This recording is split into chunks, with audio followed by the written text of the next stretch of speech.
Thank you, Tracy, and good evening, distinguished guests, ladies and gentlemen. It's an honour to be here and to sponsor this special CBI event in Weir's home city of Glasgow, particularly in our company's 150th anniversary year. Glasgow has always welcomed the world with open arms. Coming from England, my family and I have felt nothing but warmth here. Although, to be clear, I'm not talking about the climate there. People make Glasgow great, and I hope that never changes. And that's why it's so fitting to be here to talk about how together we can reach net zero. Because we can only do it together. Business, government, capital markets, academia and citizens. We all know global temperatures are rising and the climate is changing. We all feel public pressure intensifying and time running out. This is now a question of how, not why. Weir, for those who don't know, is an engineering business. That means we solve problems for our customers through innovation and invention every day.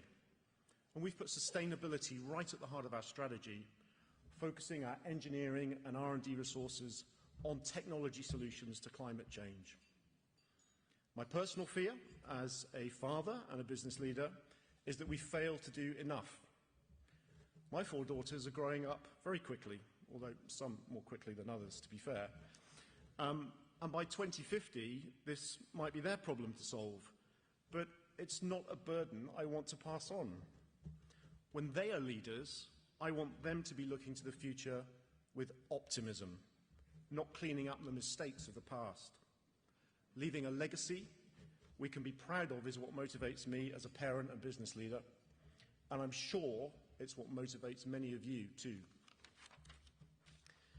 To meet the challenge, we need companies like Weir, alongside broader industry, government and society, to think and act differently. And for me, the focus should be on 3 priorities: partnership, pace and participation. At Weir, we're already taking a far broader partnership approach than ever, both within and outside our industry. Our biggest market is mining, an industry that consumes significant amounts of energy and water, but which produces the metals critical to enabling carbon transition. For example, an electric vehicle requires 4 times more copper than a traditional car. Our industry's challenge, therefore, is to help produce more while using less. So we're supporting the world's biggest miners on their net zero journey. We're also working with partners in other industries to develop solutions for more sustainable mining. Together, we've already delivered energy savings of up to 40%, and we're committed to go even further. Stuck in our own silo, that innovation would have taken years longer. Partnership works, and it requires much more collaboration and an open approach between all of us. Secondly, we must use technology to drive greater pace in innovation. So at Weir, we are doubling R&D spending and deepening our work with the great universities in Scotland and around the world. We're also deploying artificial intelligence to scour tens of millions of research and policy papers for innovations that can be applied in our markets. And we're investing in the next generation of young engineers to broaden our talent pool and tackle society's biggest challenges. And then thirdly, as we speed up, we mustn't leave anyone behind. Only through participation can we build solutions that work for everyone. That's why it's crucial to encourage global entrepreneurialism that's inclusive and share its benefits more broadly and fairly, reversing the growing inequalities that we've seen in recent years. Personally, I want to see more women and girls as part of the solution, and low-income citizens must benefit from net zero technologies, not foot the bill. At Weir, we've given every employee in every country free shares in the company so that they become co-owners of our business with a real stake in our future. And it means we're all driven to deliver better and innovate faster.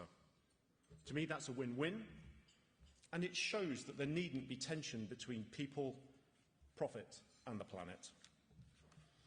We also need government to play its part in this. It sets the rules.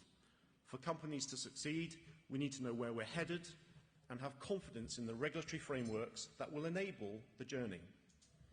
Leading a business that operates in over 70 countries, I can tell you that while many of these make it easier to invest, others make it much harder to grow and do the right thing. So my call is for governments to support and reward businesses doing the right things, whether that's investing in innovation, helping people develop their skills, or inspiring creativity and entrepreneurialism. These, to my mind, are some of the most powerful weapons that we have to tackle the challenges of today and tomorrow. And finally, I would urge our stakeholders, including government, investors and regulators, to collaborate more closely to create consistent global standards that business can work with. We need to spend less time filling in forms and more on solving problems. So therein lies the opportunity. With greater partnership, pace and participation, I believe we can meet this moment and we can all play our part. Let me finish with a final observation about Glasgow. In this city, friendship comes with responsibility. In short, Glasgow expects. It is a deeply practical place. As our much-loved comedian Kevin Bridges points out, in Glasgow, you don't ponder why, you demand how. When it comes to climate change, the debate is over. It's not about the why anymore. It's time to demand the how. We need to get on and solve this problem, all of us. And if we do that, we can leave a legacy for our children that everyone can be proud of. Thank you very much, and I hope you enjoy your evening.